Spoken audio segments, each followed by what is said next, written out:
මචං උඹලා දැනද හයිටි රාජ්‍ය?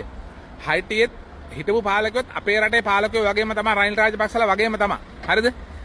හයිටියේ මචං හිටපු පාලකයෝ මුළු රටේම ධනෙ මංකොල්ල කෑවා. නෑහිත මිත්‍රාදීන් සහෝදර සහෝදරියෝ පවුල් පිටිම එකතු වෙලා මුළු රටම මංකොල්ල කෑවා මචං. ඒ කාලේ ඉවරලා රට ඇතුළට මත්ද්‍රව්‍ය පුළුවන් තරම් එන්න ඉඩ ඇරියා මචං. ඊට පස්සේ හයිටිය ඇතුලේ පාතාල කණ්ඩායම් වලට නැගිටින්න රාජ්‍ය අනුග්‍රහය දක්වුවා මචං. හරිද?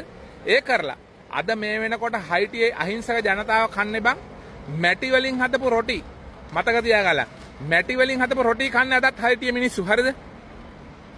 ඒ පාලකයන්ගේ මංකොල්ල කෑමේ රංගය මචං. හිටපු පාලකයෝ. හරිද? ඕකම තමයි අපේ රටට වෙන්න ගියේ. මොකද්ද හේතුවකට ඒක වෙනස් වෙලා රටේ පාලන බලය ගත්තා මචං. අනුර දිසානායක. හරිද? උඹලා රටේ පාලනයට අනුර දිසානායක ගෙනාව කොටින්ම. හරිද? එහෙම නැතුව ගියා නම් එහෙම ඔය රට වටේ තැන් තැන් වල බන්ධනාගාර හදන්න දෙන්නේ නැහැ. රට වටේම වැටක් ගහලා ශ්‍රී ලංකා බන්ධනාගාරය කියලා තමයි ගහන්නේ. තව ටික කාලයක් ගියා නම් මචං. මොකද ඒ තරමටම මංකොල් මේ අපරාධකාරෝ ඔය රටේ වැඩි වෙනවා මචං. හරිද? බලපංගු දැන් ඊයේත් අර මද්ද්‍රව්‍ය තොගයක් හවුනානේ නේද? ඔය මද්ද්‍රව්‍ය තොගයත් එක්ක මචං මේ මාස 10ට මේ මාලිමා ආණ්ඩුව ආවෙන් පස්සේ මාලිමා රජය අත්අඩංගුව අරන් තියෙනවා මද්ද්‍රව්‍ය කිලෝ 20000කට ආසන්න ප්‍රමාණයක් මචං. ඔය මද්ද්‍රව්‍ය පාවිච්චි කරන උන් දන්නවා ඕවා ගන්න කන් හැන්දේ. කන් හැන්දේ එකක් ගන්න හිතපන්කෝ. කන් හැන්දේ කීයක් ඇද්ද කියලා ග්‍රෑම් නුත් නෙමෙයි.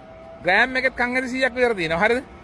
හිතපන්කෝ චුට්ටක් ඔය කිලෝ 20000ක් විතර මොන තරම් ප්‍රමාණයක් තියෙන්න ගියද කියලා මද්ද්‍රව්‍යනේ.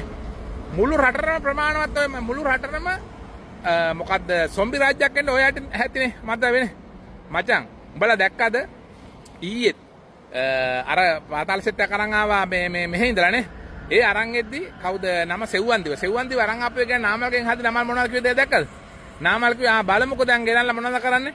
මේ සෙව්වන්දි ගියේ විදිහ කියන්න ඕන රටට එලි කරන්න ඕන. හරියට නිකන් අනුර රටින් පටලලා වගේ සෙව්වන්දිව.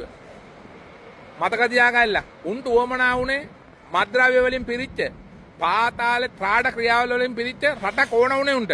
හරිද? උඹලා ඒක වෙනස් කරුවා. ඒක වෙනස් කරලා උඹලා රටේ පාලන බලය අනුරට දුන්නා. ඒ හින්දා තමයි ඔය රට අදත් රැකලා තියෙන්නේ. මතක තියාගන්න ඒ ටික.